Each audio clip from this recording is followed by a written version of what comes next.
Hello दोस्तों, फिर से स्वागत है आपका DFFT क्लासेस में। आज हम नए टॉपिक के साथ स्टार्ट करेंगे। ठीक है, होप आपको पहले वाले टॉपिक समझ में आ रहे होंगे।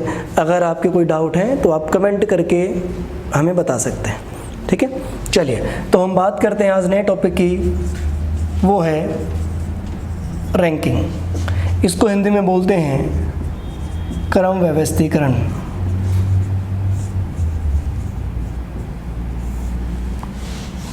या इसको ऑर्डर सीक्वेंस भी बोला जाता है। नॉर्मली हर एग्ज़ाम में इससे क्वेश्चन पूछ लिया जाता है, तो हर जो बच्चा किसी कंपटीशन एग्ज़ाम की तैयारी कर रहा है तो इस टॉपिक को ज़रूर देखें। थोड़ा सा बेस जहाँ तक मैं बता सकता हूँ वहाँ तक बताते हैं आपको। देखो, रैंकिंग में इसके नाम से हमें कुछ पता चल रहा है, रैंक क्रम, यानी पोजीशन से संबंधित कुछ क्वेश्चन पूछे जाएंगे। और इसमें दो तरीके से हमसे क्वेश्चन पूछे जाते हैं, दो टाइप से क्वेश्चन पूछे जाते हैं। एक तो है आपका रो बेस्ड, पंक्ति से संबंधित प्रश्न।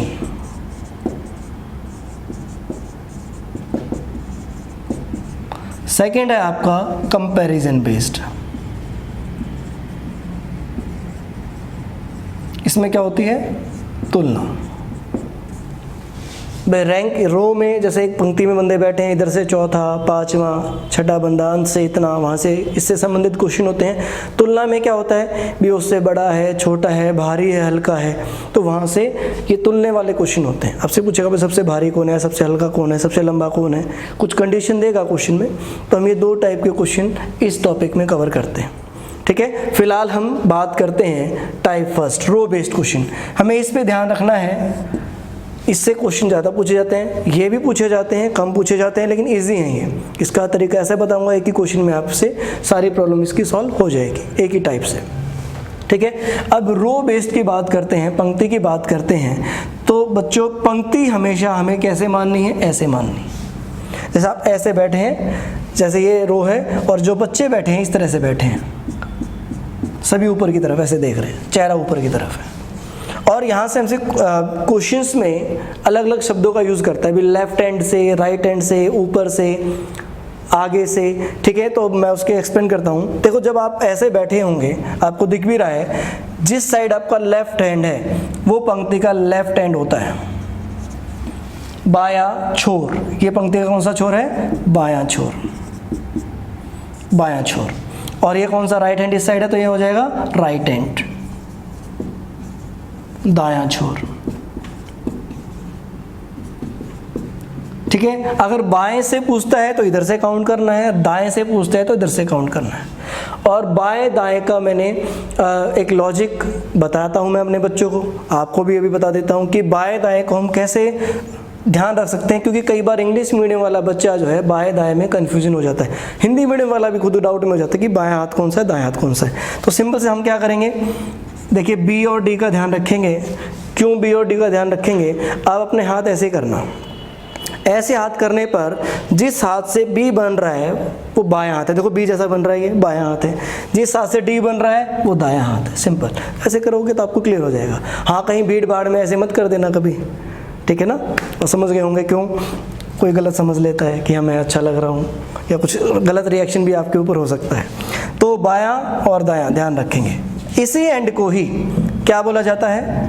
टॉप से, फ्रंट से, स्टार्टिंग से, सारे जो पॉइंट है ये नाम है इसी एंड के।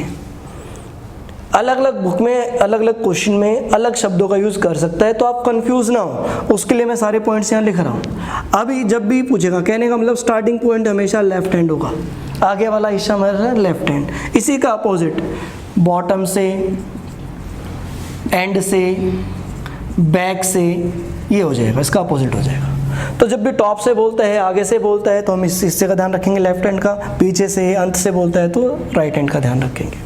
ठीक है, अब उसके बाद कई बार क्वेश्चन में शब्दों का इनका यूज ही नहीं करता, सिंपल बोल देता है Ram is third in the class.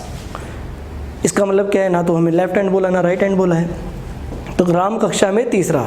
जैसे मान लो आप घर जाके बोलते हो कि पापा मैं क्लास में सेकंड आया, तो पापा क्या समझेंगे? ऊपर से आया या नीचे से आया है?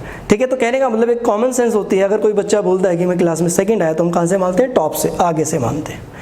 ठीक है, तो ये अंडरस्टूड होगा। तो जब भी इन शब्दों का यूज़ ना होगा तो आप क्या करेंगे, टॉप से कहाँ से मानेंगे, यहाँ से मानेंगे। क्लियर है? अब देखिए, अगर हमें देखना है कि लेफ्ट से पांचवा बंदा, तो कहाँ से काउंट करेंगे, यहाँ से 1 2 3 4 5। ठीक है, राइट से अगर गिनना होगा तो कहाँ से गिनेंगे, यहाँ से 1 2 3 4 5। चलिए हम यहाँ अब आगे बढ़ते हैं, इसका आगे बेस बताते हैं। मान लीजिए हमसे पूछा जाता है, मान लीजिए इस रो में कितने बंदे हैं, 10 बंदे हैं। देखिए 1 2 3 4 5 6 7 8 9 10, 10 बंदे हैं और हमें बोला गया Ram is 6th from the left. भाई राम बाएं छोर से छठे स्थान पर है, तो हमें पहले तो दे दिया गया अभी टोटल बंदे कितने बैठे हैं, 10 बैठे हैं, और राम का स्थान बाएं छोर से कौन सा दे दिया, छठा दे दिया गया। तो इधर से देखिए 1 2 3 4 5 6, तो ये छठे नंबर पर कौन बैठा है, राम, बाएं छोर से। हमसे अब क्वेश्चन क्या पूछने वाला है, ये पूछेगा find the position of Ram from the right and. दाएं छोर से राम का स्थान कौन सा है। अब कुछ बच्चे नॉर्मल अगर हम सोचेंगे भाई 10 बंदे हैं, छठा हो ही गया तो चौथा होना चाहिए, 4 आंसर आना चाहिए बाएं छोर से, दाएं छोर से। लेकिन अगर जब हम काउंट करते हैं, देखिएगा भाई 1 2 3 4 5, ये तो 5वां आ गया।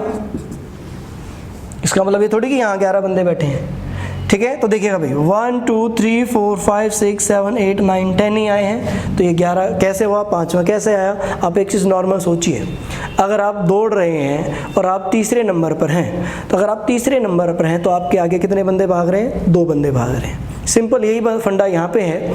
अगर ये छठा हो चुका है और 10 बंदे हैं टोटल, तो इससे आगे 4 बंदे तो बचे, लेकिन ये कौन से नंबर पर है, फिर 5वें नंबर पर है। इस चीज़ का हमें ध्यान रखना है। तो यहाँ पे मैं एक्सप्लेन इसलिए कर रहा हूँ, अभी तो मैंने कम बंदों वाला एक क्वेश्चन का एग्जाम्पल आपको दिया है। जब ज़्यादा बंदे होंगे तो मैं एक फॉर्मूला यहाँ पे हम बना रहे हैं, ठीक है, वहाँ पे ये फार्मूला हमारी हेल्प करेगा। देखिएगा भाई 6 और लेफ्ट से हमारा 6th आया, दे रखा था, राइट से 5th आया, तो 11 बंदे नहीं हैं। तो हमें क्या करना है, क्वेश्चन क्या तरीका है, अगर एक रो के अंदर किसी बंदे की लेफ्ट से पोजीशन और राइट से पोजीशन पता चल जाती है, तो दोनों को जब हम प्लस करेंगे और -1 करेंगे तो टोटल बंदे आ जाएंगे भाई।